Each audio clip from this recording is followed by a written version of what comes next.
Muy buenas noches, Venezuela. Bienvenidos todos a este su espacio. La Fuerza de la Unión, una tribuna abierta de la sociedad democrática venezolana para compartir con todos ustedes, más allá de cualquier distingo puntual, partidista o ideológico, la angustia, la preocupación, la justa indignación por lo que ocurre en nuestro país y también la certeza, la confianza, la esperanza de que trabajando juntos, de que remando unidos en la misma dirección, seremos capaces de construir la Venezuela de trabajo y de respeto, la Venezuela con alimentos y con medicinas, la Venezuela con democracia y con libertad, que todos necesitamos y que ciertamente todos merecemos. La Fuerza de la Unión es una presentación de frigoríficos N&S, El Placer de la Carne, ubicado en la planta baja del Mercado Municipal de Chacao. Es también una presentación de Supermercado Madrid, ubicado en la calle Páez de Chacao, diagonal a la Plaza Bolívar de ese municipio.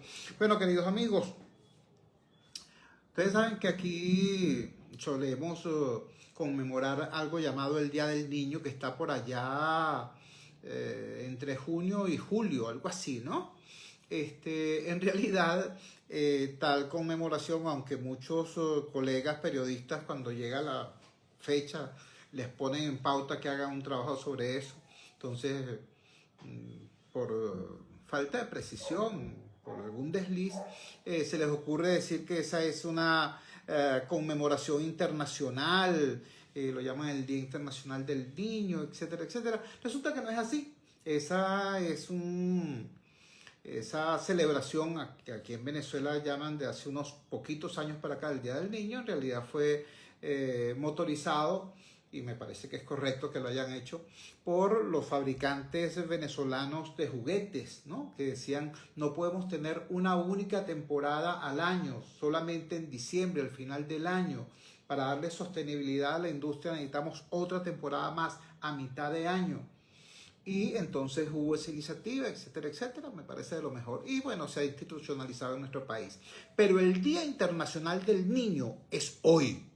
El Día Internacional del Niño es hoy, 20 de noviembre. Por supuesto, no se preocupen, vamos a hablar de política, vamos a hablar del triunfo de Milei en Argentina, vamos a hablar del Esequibo y del referéndum y todo, claro que sí. Pero ahorita es demasiado importante que recordemos algunas cosas a propósito de este tema del Día Internacional del Niño. ¿Por qué lo digo? Bueno, porque es que nosotros somos, los venezolanos me refiero, y en general los seres humanos, a veces nos da por evadir, ¿no?, las circunstancias que nos agobian, y entonces nos ponemos a estar pendientes de otros tópicos y de otras latitudes.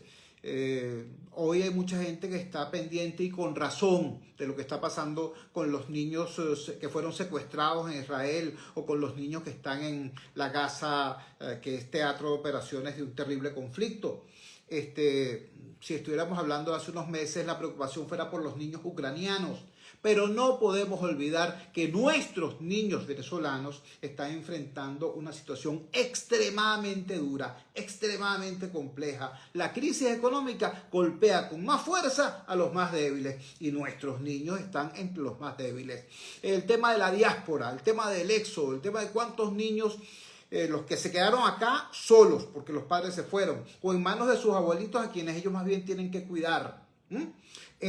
Los que se fueron junto con sus padres, y también unos cuantos que se han ido solos. Hay una situación muy ruda, muy dura. Voy poniendo el ejemplo de la diáspora. Ahora, el tema de la inseguridad, el tema del colapso de los servicios de salud, que bueno, eso agrede a todo el mundo, pero en el caso de los niños es una cosa realmente macabra. Por eso, seguramente por eso, es que en el último informe Somos Noticia, que produce periódicamente SECODAP, los Centros Comunitarios de Aprendizaje, nos han traído informaciones muy, muy duras, muy rudas. Por ejemplo, cito esto del 10 de octubre. Casos de ideación suicida en la adolescencia llega a su punto más alto en los últimos 7 años, nos informó SECODAP hace poco más de un mes. A propósito del tema justamente del sector salud, de lo que pasa con nuestros niños, niñas y adolescentes en el sector salud, nos dice también el informe Somos Noticias de SECODAP, la negligencia es el principal factor de las muertes de niños, niñas y adolescentes en Venezuela. Repito, no estoy diciendo que sea impropio preocuparse, angustiarse, expresar solidaridad con los niños de Gaza, de Ucrania, de donde sea, pero primero tenemos que ser luz para nuestra casa y después veremos si podemos iluminar hacia algún otro sector. No cometamos los mismos errores del madurismo. Por eso, por esta circunstancia, siendo hoy el Día Internacional del Niño, quisimos invitar a Carlos Trapani. Carlos Trapani es el director general, el coordinador general de los centros comunitarios de aprendizaje, que son con mucho la organización bandera de la sociedad civil venezolana en la atención a los derechos de los niños, niñas y adolescentes. Lo tenemos en línea en este momento. Carlos, gracias por atender nuestra llamada desde Gigante Rumbo. Muy buenas noches. Carlos, por favor, comparte con la audiencia cuál es tu opinión, la opinión de SECODAP y tu opinión como activista ciudadano a propósito de lo que es la situación de los derechos de los niños, niñas y adolescentes a estas alturas, cerrando 2023. Hoy es un día emblemático, ¿no? Hoy se celebra el aniversario de la Convención sobre los Derechos del Niño. Desde 1989, Venezuela se obligó internacionalmente, al igual que 189 países, a garantizar los derechos de los niños. La LOM es un producto de ese compromiso y esa obligación internacional donde hoy estamos de aniversario. Creo que, como tú bien dices, creo que tenemos como un reto como país cerrar las brechas y las desigualdades, ¿no? Entre el enunciado teórico de una norma y la realidad cotidiana que viven muchos niños. Venezuela se caracteriza por una profunda desigualdad, un contexto de violencia, todo un sistema de deterioro de la calidad de vida de los ciudadanos, una carestía de productos básicos, y eso afecta de forma determinante a los niños. Y eso, bueno, también tiene repercute en el ejercicio de sus derechos. Como tú dices, el informe Somos Noticias, vamos a hacer un esfuerzo de poder caracterizar la violación de los derechos de los niños. Necesitamos el derecho a la integridad, principio como el derecho más violado. Y eso se traduce en tres acciones muy concretas: abuso sexual, maltrato y acoso escolar. Y el informe de Somos Noticias, pues en su capítulo de salud mental, la principal afectación que hemos identificado es ideación suicida y alteraciones en el estado de ánimo. Niños con cuadros depresivos, con cuadros de tristeza, con cuadros de irritabilidad, y frente a eso, bueno, se considera el suicidio, bueno, como una alternativa. Frente a la ausencia de políticas, programas que sean sostenidos en el tiempo, bueno, que permitan dar respuesta a este contexto tan difícil, ¿no? Las familias tienen dificultades, las escuelas tienen dificultades, tenemos una institucionalidad con muchas limitaciones para dar una adecuada atención, y no solo la atención a la víctima, sino el esfuerzo en cómo evitamos la víctima. Bueno, entonces son como causas estructurales en lo que se justifica, bueno, porque ocurre lo que ocurre.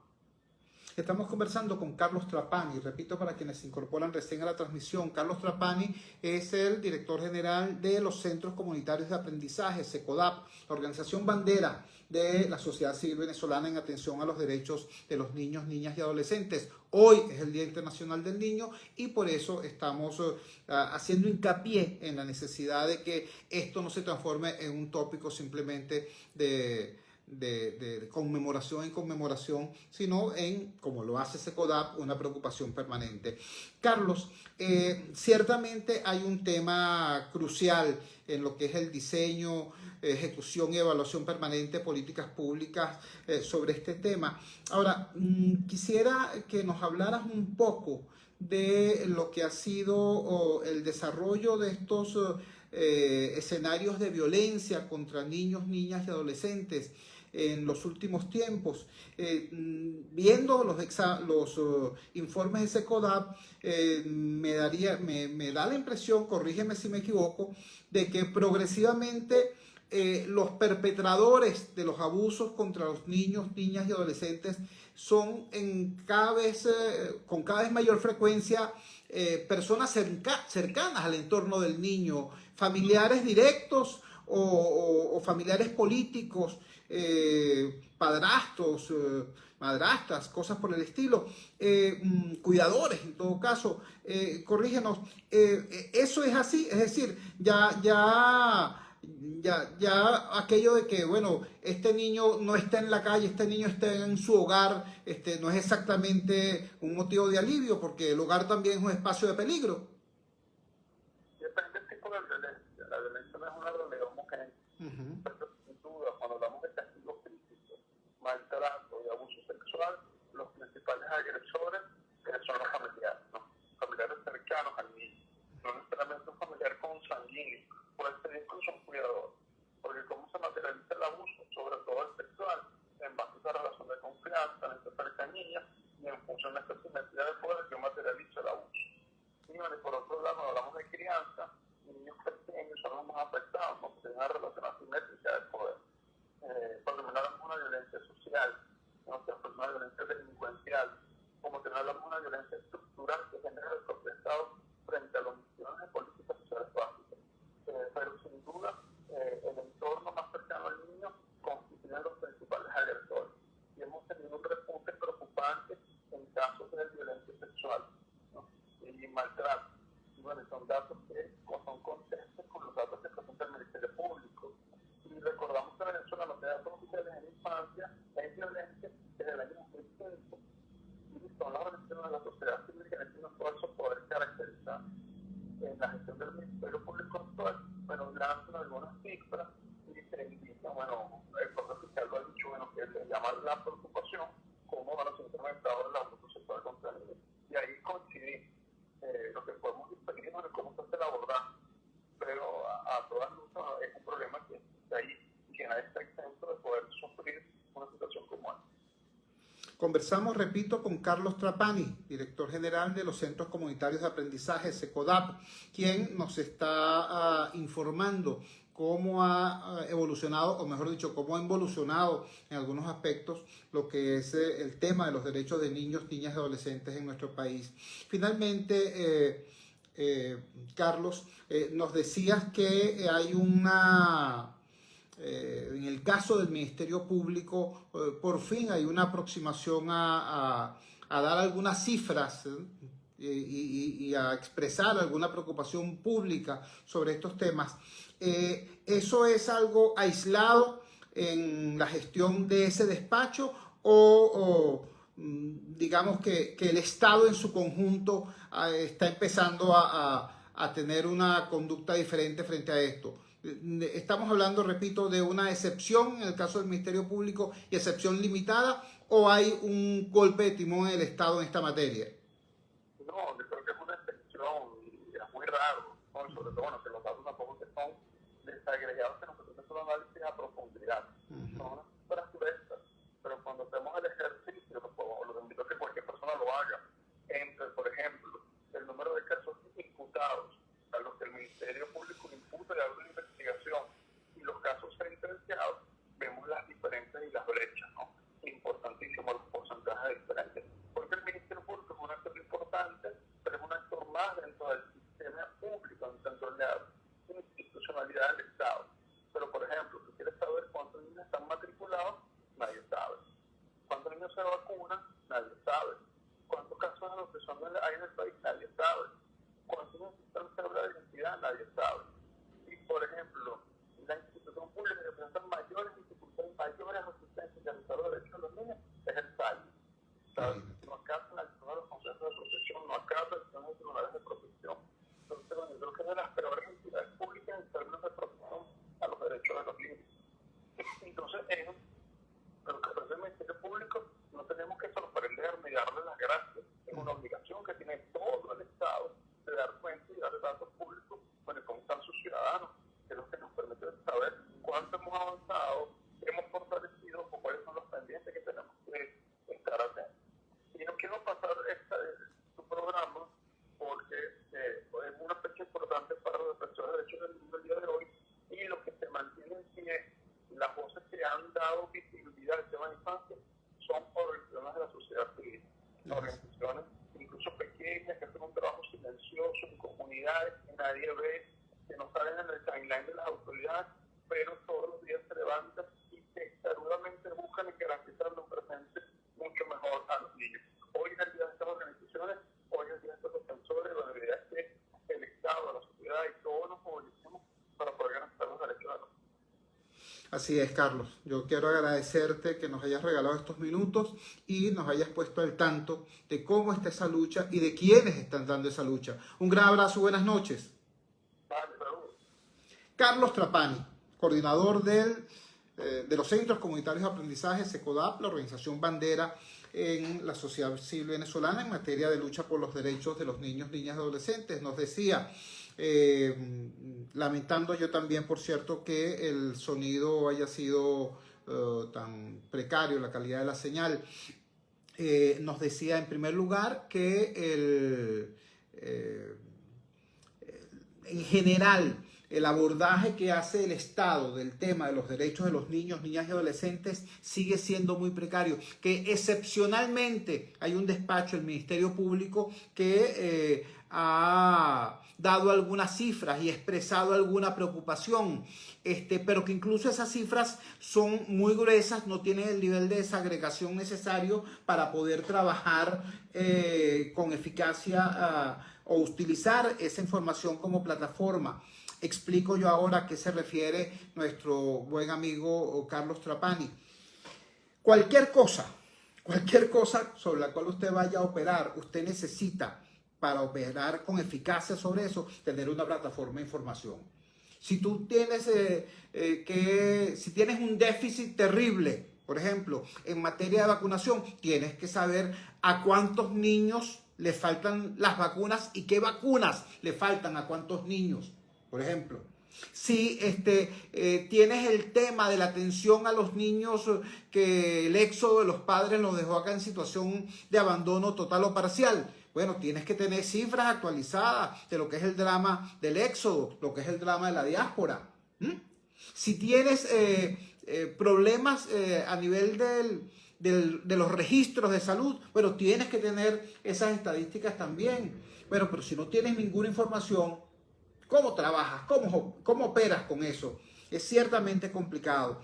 Y de allí la importancia, el reconocimiento que hace Carlos Trapani. Si bien yo he dicho y lo reitero, SECODAP es nuestra organización bandera, la organización bandera de la sociedad civil en esta materia. Él también generosamente y correctamente dice, hay muchas otras organizaciones, a veces muy pequeñas, en espacios comunitarios muy concretos, haciendo un trabajo meritorio en defensa de nuestros niños.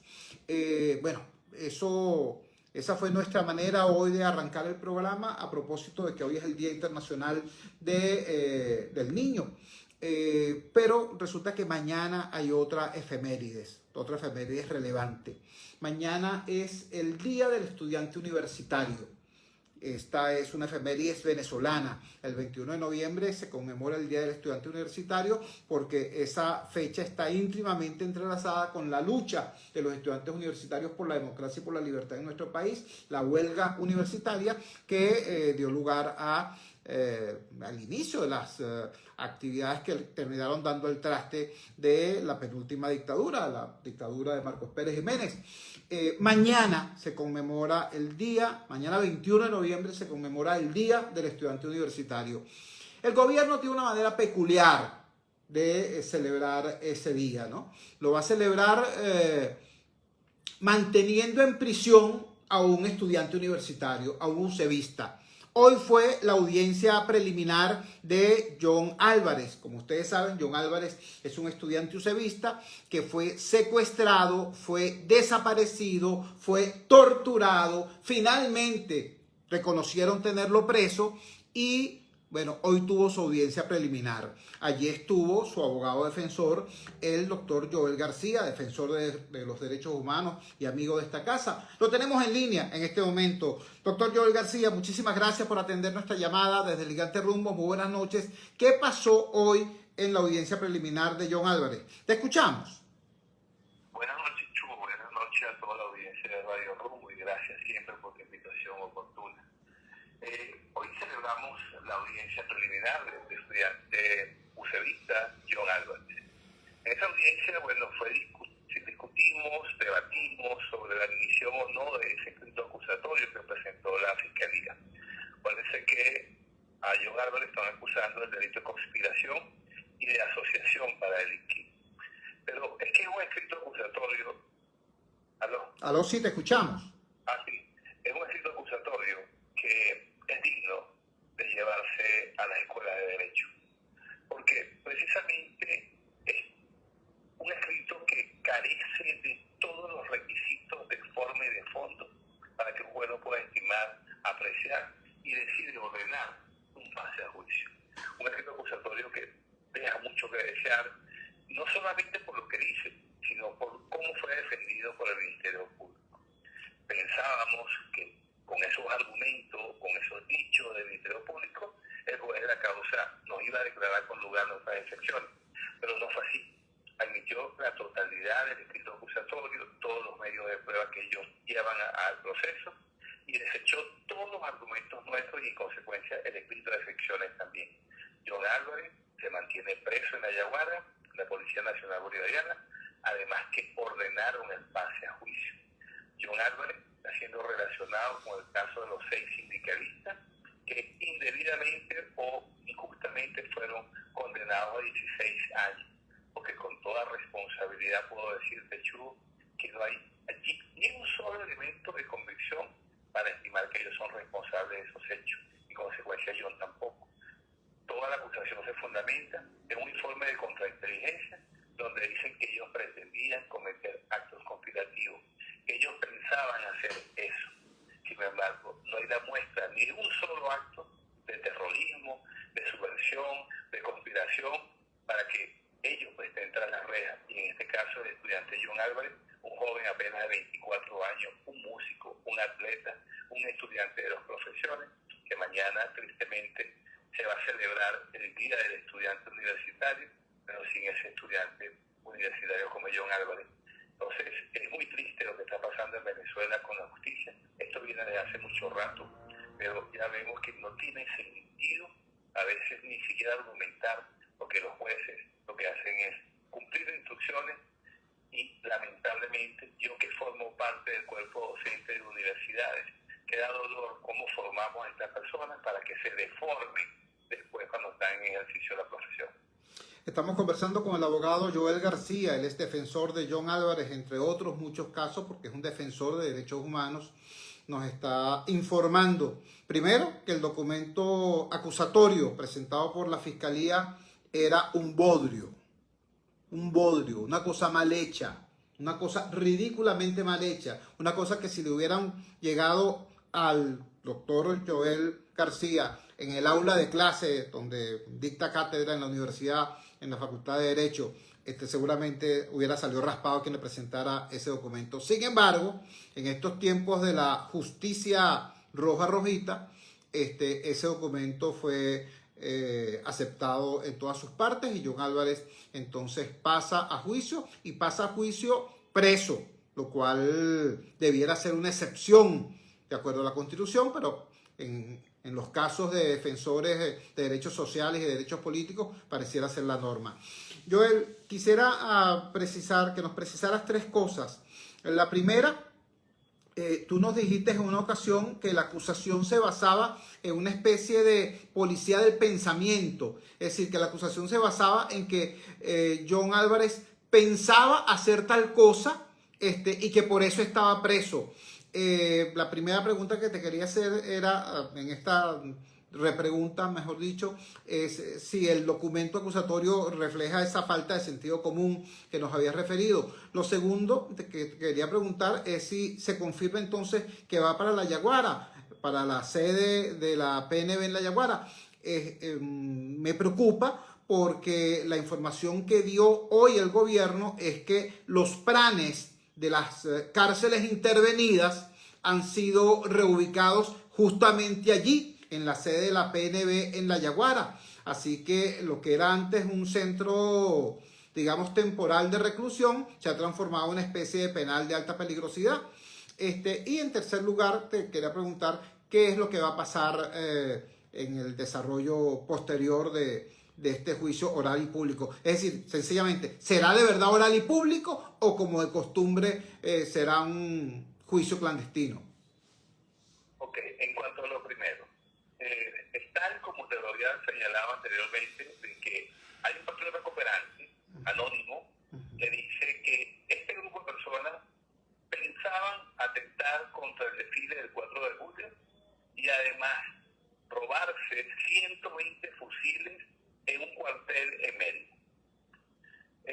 Eso lo dice el patrón recuperante. Y el fiscal, con esos dichos de ese anónimo, dice que John Álvarez pretendía ejecutar unos actos conspirativos.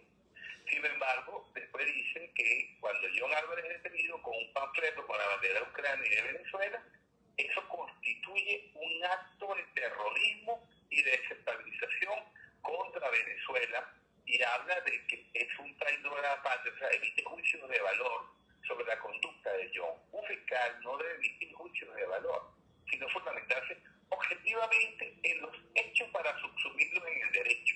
En este caso, ninguno de los hechos que describe, que es la conducta que desplegó John Álvarez, encuadra en ningún tipo penal. Y en este momento, en la de la audiencia preliminar, le descompuse el tipo penal en toda su dogmática penal y le dije al juez, dígale usted cómo cuadra usted esta conducta en ninguno de estos supuestos o en alguno de esos supuestos. Pues eso es como que hubiese dicho por un oído y salió por el otro, porque cuando el fiscal también trató de sostener su acusación, ni siquiera, ni remota idea conoce, sabe cuáles son los supuestos que conllevan un delito de conspiración. Y el simple hecho de pertenecer a la bandera roja, para él constituye un grupo de delincuencia organizada. ¿Okay? Esos son los argumentos que esgrimió el Ministerio Público. Lo otro, sí, a la Yaguara, donde precisamente están esos planes que han sido trasladados de los diferentes centros de reclusión o penales de Venezuela. Allí están esos planes. Es decir, que eso se está convirtiendo en un penal, quizá dentro de poco veamos que en la Yaguara haya piscinas, un zoológico, etcétera, porque tengo entendido que hasta unas cárceles o unas celdas, unos calabozos especiales se están construyendo para ellos. Eso es así. Y lo otro que es lo que viene, bueno, John va a pasar a la fase del juicio oral y público, donde por los mismos hechos que fueron condenados los sindicalistas, va a ser juzgado él. Y yo me imagino que estos jueces van a ser congruentes con lo que sucedió en el otro caso, también buscará condenarlo.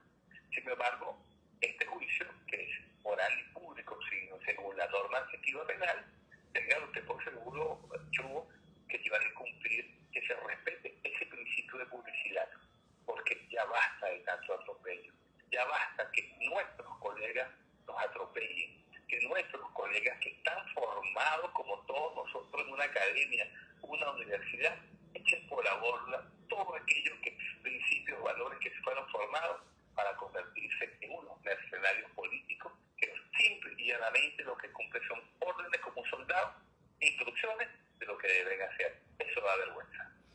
Así es, estamos completamente de acuerdo contigo, Joel. Muchísimas gracias, amigo, por atendernos y por ponernos al día en relación a este caso con la información de lo que ocurrió hoy en esta audiencia preliminar. Bueno, y seguiremos haciéndole seguimiento, no solamente al caso de John, sino a la dura lucha que tienes tú y que tienen algunos cuantos abogados más defensores de derechos humanos por tratar de que nuestra mancillada Constitución tenga quien la defienda. Un gran abrazo y buenas noches. Un abrazo, Chuy, y gracias por siempre estar atento a todo el acontecer. Un abrazo. Gracias a ti. Era Joel García, abogado, formador de generaciones enteras de abogados venezolanos y, por cierto, defensor de derechos humanos. Cuando son las 8:32, vamos a la siguiente pausa comercial, vamos a identificar la valiente señal del gigante Rumbos y al retorno vamos a estar hablando, sí, ahora sí, de política. Vamos a estar hablando del tema del simulacro, del tema del referéndum, del tema del Esequibo y del tema del triunfo de Milei en Argentina. Porque aunque usted no lo crea, todos esos temas se conectan, todos esos temas tienen un hilo que podría conectarlos, desde el interés venezolano, desde el interés de los demócratas venezolanos. Vamos al corte y ya regresamos.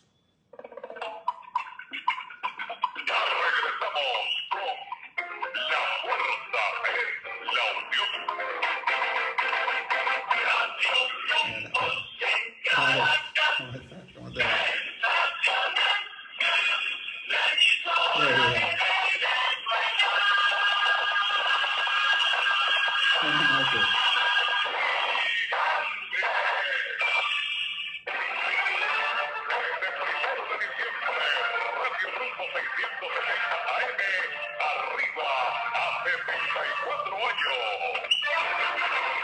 Somos pioneros. El alcalde, saludos. Qué cosa con lo que nos cuentas de tu muchacho, ¿no? Tanto trabajar la familia para llevarlo a la universidad y que sea tan fácil luego suspenderle las clases. Julio Núñez, un abrazo, saludos.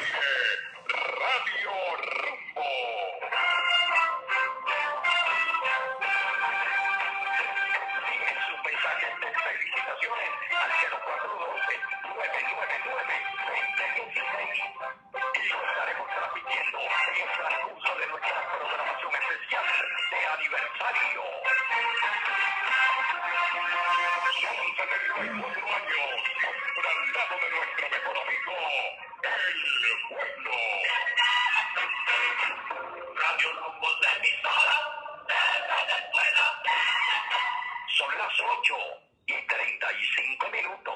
Publicidad.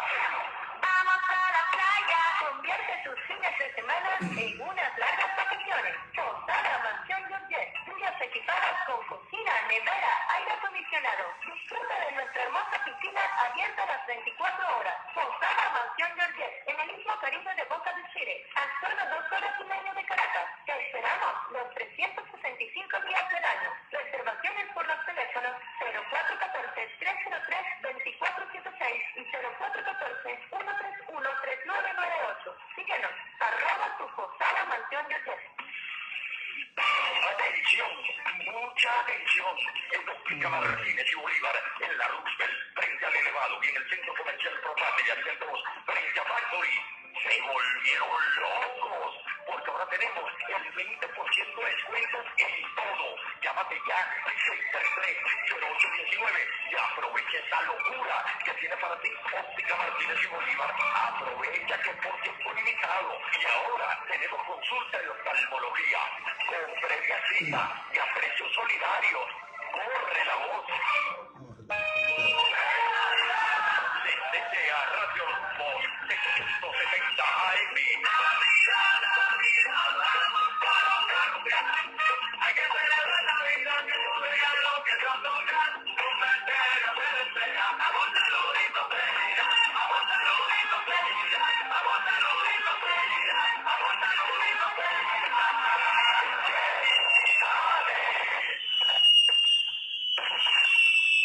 Son las 8:37. Viene ya bastante años de prestigio en Venezuela. En el primer lugar de nuestro hogar. Continuamos con La Fuerza es la Unión. Regresamos a La Fuerza es la Unión. Quiero citar para ustedes, estamos en el final del segmento anterior hablando con Joel García, abogado defensor del estudiante ucevista John Álvarez, quien fue, confirmada su reclusión, confirmada su privación de libertad y va a ser enjuiciado en una decisión insólita que tomó hoy el juez en la audiencia preliminar ante una muy débil acusación formulada por la Fiscalía, de acuerdo a la versión que acá nos dio, repito, Joel García. Voy a citar ahora una declaración que le dio Joel García a el diario Tal Cual. Tal Cual hizo un trabajo sobre lo que ellos llaman amenazas selectivas que hizo el gobierno en el contexto del simulacro del referéndum que pasó este fin de semana, este domingo. Dice así: el abogado Joel García denuncia que los funcionarios del Ministerio Público y de la Defensa Pública los han obligado a rellenar un formulario de votantes para el referéndum del 3 de diciembre. Les dijeron que tienen que votar a juro, afirmó Joel García a Tal Cual. García detalla que el formulario les llegó entre los días 13 y 17 de noviembre, semana en la que se pautó el simulacro sobre el Esequibo. Cuando no gozas de estabilidad para mantenerte en tu cargo, debes cumplir al pie de la letra las instrucciones, explica el abogado, refiriéndose al hecho de que jueces y otros funcionarios no tienen estabilidad debido al modus operandi del gobierno de Maduro de escogerlos a dedo y bajo carácter transitorio. Esa inestabilidad sería lo que los hace víctimas, pues, fáciles de este tipo de presiones. Yo debo decir que tengo un profundo respeto, lo digo sin ninguna ironía, un profundo respeto por todos los venezolanos que ayer participaron de este supuesto simulacro. Sobre todo, quiero expresarle mi palabra de respeto y de solidaridad a aquellos venezolanos que asistieron a ese simulacro bajo presión, que fueron amenazados, que fueron constreñidos a asistir a ese simulacro por el solo hecho de ser empleados públicos. A ellos mi palabra de respeto, mi palabra de solidaridad, y a quienes fueron porque les parecía correcto ir, también mi respeto, cada quien con su opinión. Lo que sí debo decir a propósito del fulano simulacro es que me parece insólito cómo el ciudadano Elvis Hidrobo Amoroso, presidente del Consejo Nacional Electoral, afirma hoy que se batió un récord de participación popular en el referéndum. Así mismo dijo, se batió un récord, pero no dio cifras. Es bien curioso eso, ¿no? O sea, ¿cómo tú hablas de que batiste un récord y no dices de cuánto? Porque si tú le preguntas a, te digo yo, pues, a Yulimar Rojas, ¿no? Que si ella batió un récord, y ella te puede decir, sí, yo batí este récord porque yo di en salto largo tantos metros, ¿ves? Y eso es mayor que la última marca que yo misma hice, ¿ves? Entonces ella puede decir, batí el récord. Pero ¿cómo dice el gobierno que se batió un récord de participación? Y no da cifras. Y no solamente no da cifras, sino que además nadie vio nada. Nadie vio nada. En el único sitio donde yo vi un poquito de gente fue frente al Liceo Andrés Bello. Y por cierto, había más militares que personas en la cola para votar. Lo que había era un dispositivo militar inmenso que hasta pararon el tráfico de automóviles frente al Liceo Andrés Bello. Pararon pues la Avenida México a esa altura. La bloquearon. Pero de resto, mira, muy poca gente. Y generalmente transportada en autobuses del metro, acá en el caso de Caracas, o en camiones de PDVSA, pero muy poca gente. Entonces, digo esto no porque yo tenga una preocupación muy grande por lo que le pase a la vocería de este directorio del CNE, pero sí me preocupa como venezolano, que se pervierta tanto nuestra institucionalidad, que se deteriore tanto nuestra institucionalidad. Cuando tú tienes a un sector, en este caso el oficialismo, por ejemplo, diciendo que el 22 de octubre no pasó nada, que en las primarias de oposición no fue nadie, que es una estafa lo que dice la oposición, porque ahí no fue nadie. Y resulta que todo el país vio una movilización importante, sobre todo, por cierto, en los sectores populares. Pero el gobierno dice, no fue nadie, es una estafa. Pero que ayer, que nadie vio nada, digan, se rompió un récord de participación. Mira, repito, eso uno pudiera burlarse y tal, y hacer memes y ese tipo de cosas, pero más allá del tema del PSUV y del gobierno tal, es un tema de la calidad de nuestra democracia, del deterioro de nuestras instituciones. Yo les hago un llamado a que agarren mínimo, ¿vale? Agarren mínimo y vean lo que ocurrió ayer, hagan un balance de verdad de lo que ocurrió ayer, ¿no? Y ubiquen que eso que pasó en el simulacro ayer puede ser una oportunidad para que rectifiquen. Puede ser una oportunidad para que rectifiquen, ciertamente, porque si aquí se llega el 3 de diciembre y el 3 de diciembre ocurre algo similar a lo que pasó ayer, ¿no? Es decir, una gran cantidad de militares, de funcionarios, de empleados públicos, tal y cual, pero un país ausente, eso puede ser muy malo para Venezuela. Digo, de cara a lo que se quiere hacer, a lo que supuestamente se quiere hacer en relación al tema del Esequibo, que es dar una demostración de fuerza. Más bien se podría dar una demostración de debilidad. Yo lo he dicho antes, lo repito ahora, el Esequibo nos une, la lucha por el Esequibo nos une a todos los venezolanos, pero el referéndum nos divide. Y eso es gravísimo. Pero si ustedes quieren mayor prueba de esto que estoy diciendo, voy a citarles una declaración que dio el señor Diosdado Cabello. Voy a citar la versión que sobre esto publicó hoy la gente del Diario de Guayana. Diosdado Cabello dice que el referéndum por el Esequibo ayudará a aislar a los violentos. Voy al texto. El primer vicepresidente del Partido Socialista Unido de Venezuela, PSUV, Diosdado Cabello, consideró este lunes 20 de noviembre que el referéndum consultivo por el Esequibo servirá para aislar a los violentos y a aquellos que no tienen coraje para defender su patria.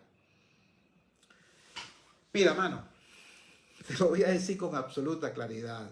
Independientemente de la opinión política que usted tenga, de la opinión política que tenga yo, frente a esa madeja de intereses poderosísimos que está enfrentando nuestro país, lo único que nos sale ahorita es expresar unidad nacional.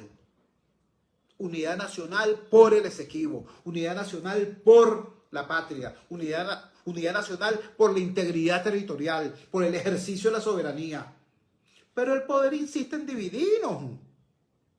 Ahí tienen ustedes la declaración del señor Cabello. A lo que le interesa es aislar a unos, señalar a otros. Entonces, el referéndum sirve para los propósitos de Cabello, para dividir a los venezolanos entre gobierneros y los que él llama, no sé, apátridas. ¿Será?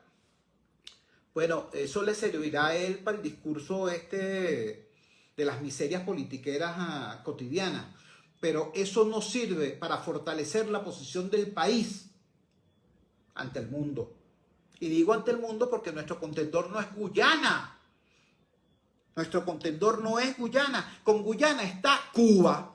Con Guyana está todo el CARICOM. Los países del Caribe Oriental. Por cierto, esto debería darles vergüenza. En algún momento tendrán que explicar Cabello, Maduro, etcétera. Porque ellos han pasado 25 años financiando a Cuba y financiando al CARICOM. Es decir, financiando a los enemigos de nuestra patria. En el caso del Esequibo. Han sido ríos de petróleo, montañas de dinero que le han dado al CARICOM y a Cuba. Y ahora resulta que el CARICOM y Cuba son enemigos de Venezuela en el tema del Esequibo. Y lo han sido siempre porque lo han dicho además a voz en cuello en los últimos 20 años o más. ¿Ok? Pero también tenemos en contra a Estados Unidos. La ExxonMobil está allí. Pero también tenemos en contra a China. Nada más y nada menos que a China. Entonces dime, Maduro, dime, Cabello, si en ese bloque de intereses que están contra nosotros en el tema del Esequibo, tienes a tus grandes amigos de Cuba y de China, y además está Estados Unidos, y además están países del primer mundo, de Europa Occidental, la Total, que es la petrolera francesa, pero también están las petroleras de los países del tercer mundo, está una petrolera de Malasia. Entonces, si tenemos tantos enemigos en contra allí, tantos factores en contra, ¿cómo te vas a dar lujo de estar dividiendo a los venezolanos? Quiero compartir con ustedes un audio que corresponde a una entrevista que le hizo la periodista Patricia Yaniot a la candidata presidencial María Corina Machado. Esa entrevista salió al aire anoche en el canal de YouTube de Patricia Yaniot.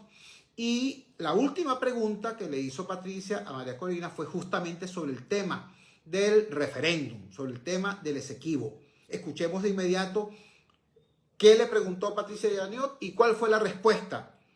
Muy clara, por cierto, muy clara, muy firme, que dio María Corina Machado. Escuchemos. ¿Cuál es tu posición frente a este referendo? ¿Cómo deben votar los venezolanos? ¿Qué mensaje le envían frente a esta decisión que deberían tomar? ¿Qué llamada le hacen? Como tú entenderás, Patricia, este es un tema sumamente delicado y complejo. Efectivamente, el Esequibo es de Venezuela y además tiene un valor estratégico no solamente por la riqueza que hay en su territorio,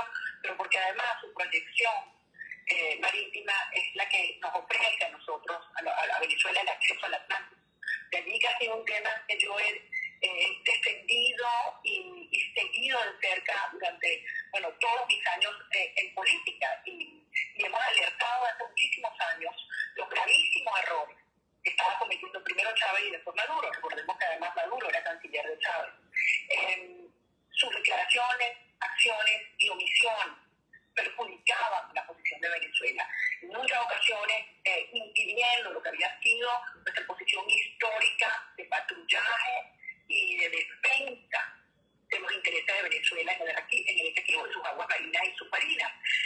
Esto comienza a alterarse cuando en el año 2004, estando en Guyana, y debo decir, siguiendo instrucciones de Fidel Castro, porque al final fue una manera en la cual Chávez quería ganar votos en el Caribe para sus posiciones dentro de la OEA, el CARICOM, etc. Y Chávez desde Georgetown dice que no tiene problema alguno que Guyana inicie la explotación del territorio.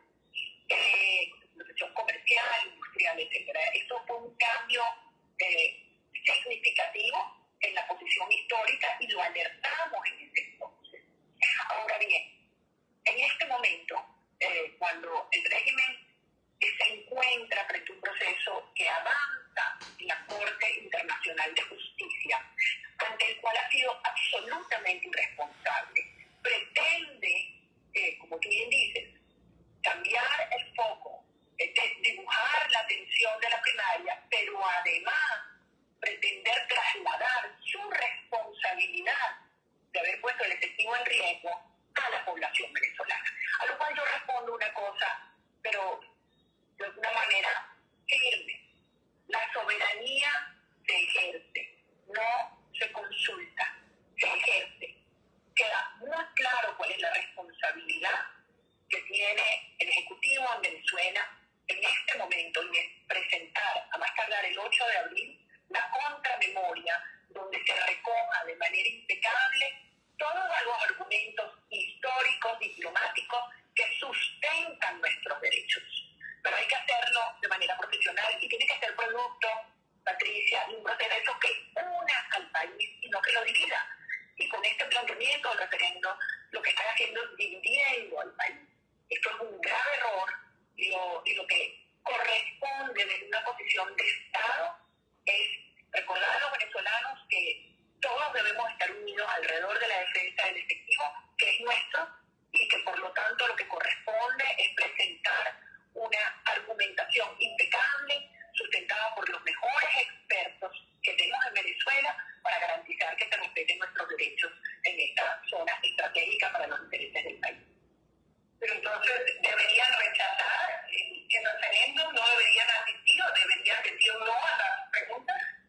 Ese referéndum lo que no debe ocurrir, Patricia, lo que no debe ocurrir, no tiene ni siquiera sentido ponernos a discutir el contenido de estas preguntas. ¿Por qué? Porque los expertos lo que plantean es que la sola ocurrencia del referéndum puede perjudicar la posición de Venezuela ante la Corte Internacional de Justicia. Por lo tanto, esto no es un momento de utilizar, tú sabes, una carta nacionalista para intereses particulares, políticos.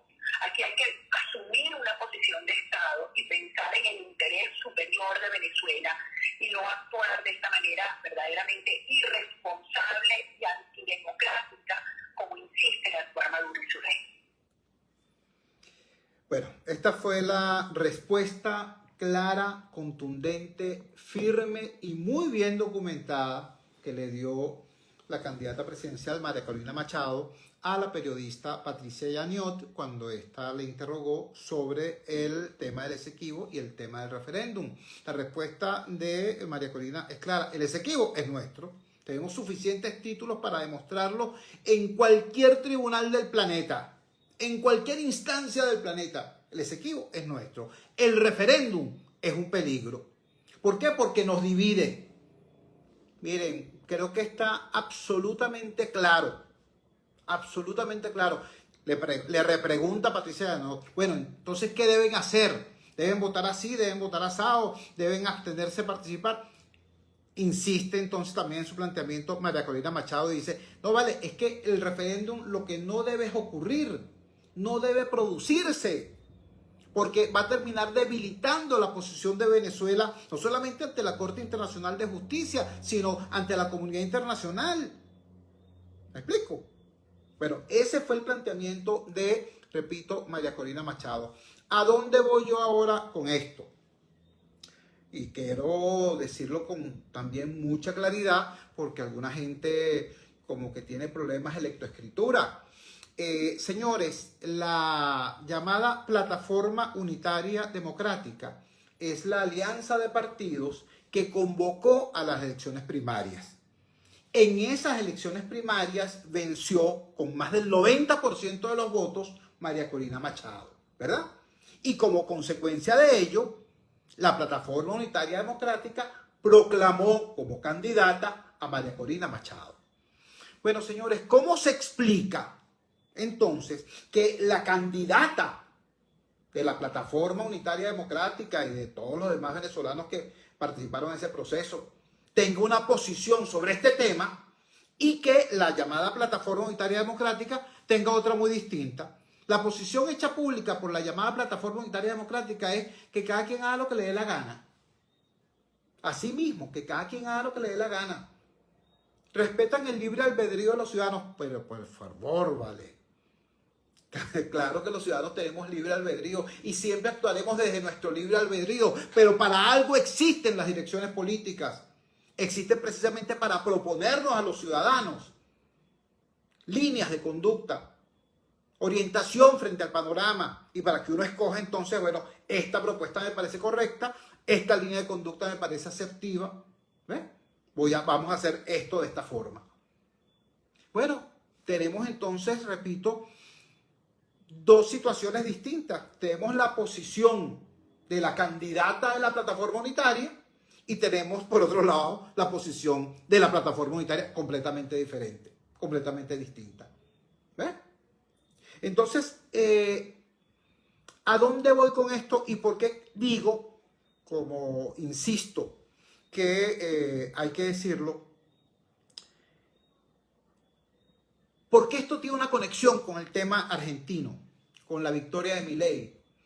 Bueno, porque Milei fue el candidato triunfador anoche, pero el político exitoso anoche no fue Milei, fue Macri. Macri fue la persona que vio lo que estaba pasando, que vio lo que estaba ocurriendo, vio que efectivamente era factible derrotar al kirchnerismo, al peronismo, a ese proyecto de destrucción nacional encabezado por Cristina Fernández de Kirchner, ¿no? Que era posible derrotarlo, pero no con su partido, no con su candidato, sino con Milei.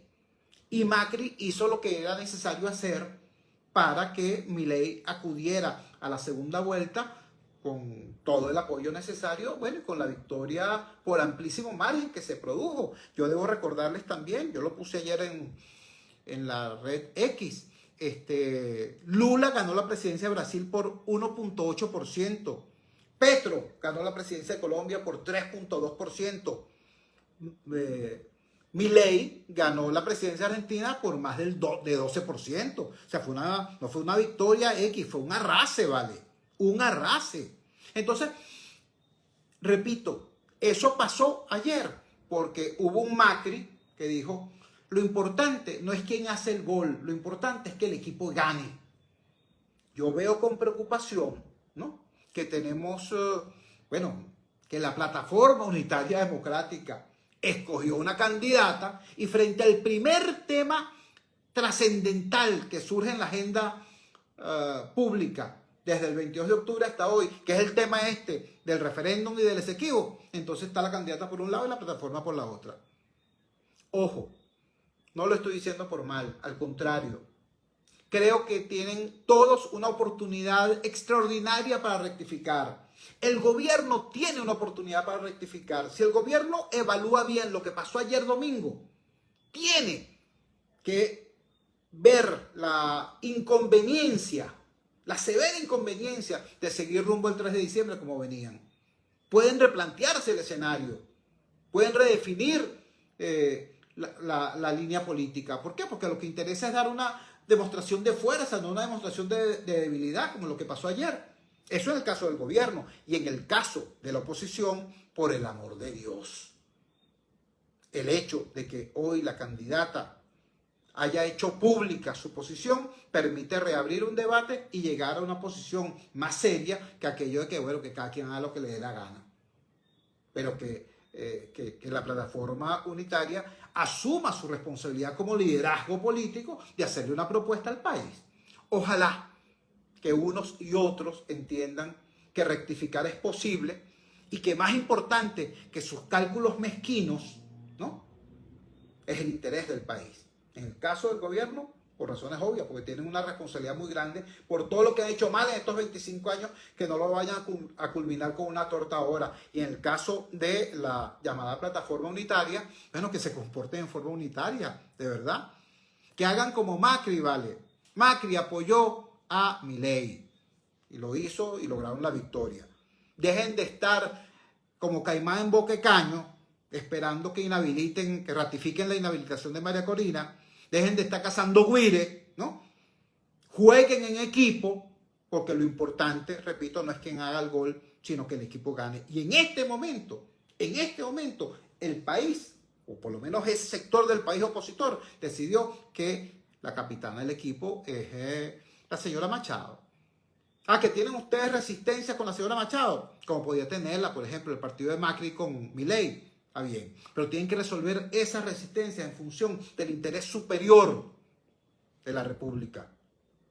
Ese es el llamado, esa es la reflexión. Cuando son las 9 en punto nos despedimos, trabajamos para ustedes. En la presidencia del Gigante Rumbo, la doctora Elsa Siciliano. Al frente de los controles estuvo como de costumbre el señor Luis Salazar. Habló para ustedes su amigo, comunicador popular, activista social, ciudadano en lucha por la democracia y por la libertad, Jesús Cheo Torrealba. Ahora más que nunca, fuerza Venezuela, porque la fuerza es la unión. La fuerza de la unión fue la presentación de frigoríficos NIS, el placer de la carne, ubicado en la planta baja del mercado municipal de Chacao. Es también una presentación de Supermercado Madrid, ubicado en la calle Páez de Chacao, diagonal a la Plaza Bolívar de ese municipio. Cuídense muchísimo. Nos encontramos mañana a las 8 de la noche en la valiente señal del Gigante Rumbos, si Dios quiere.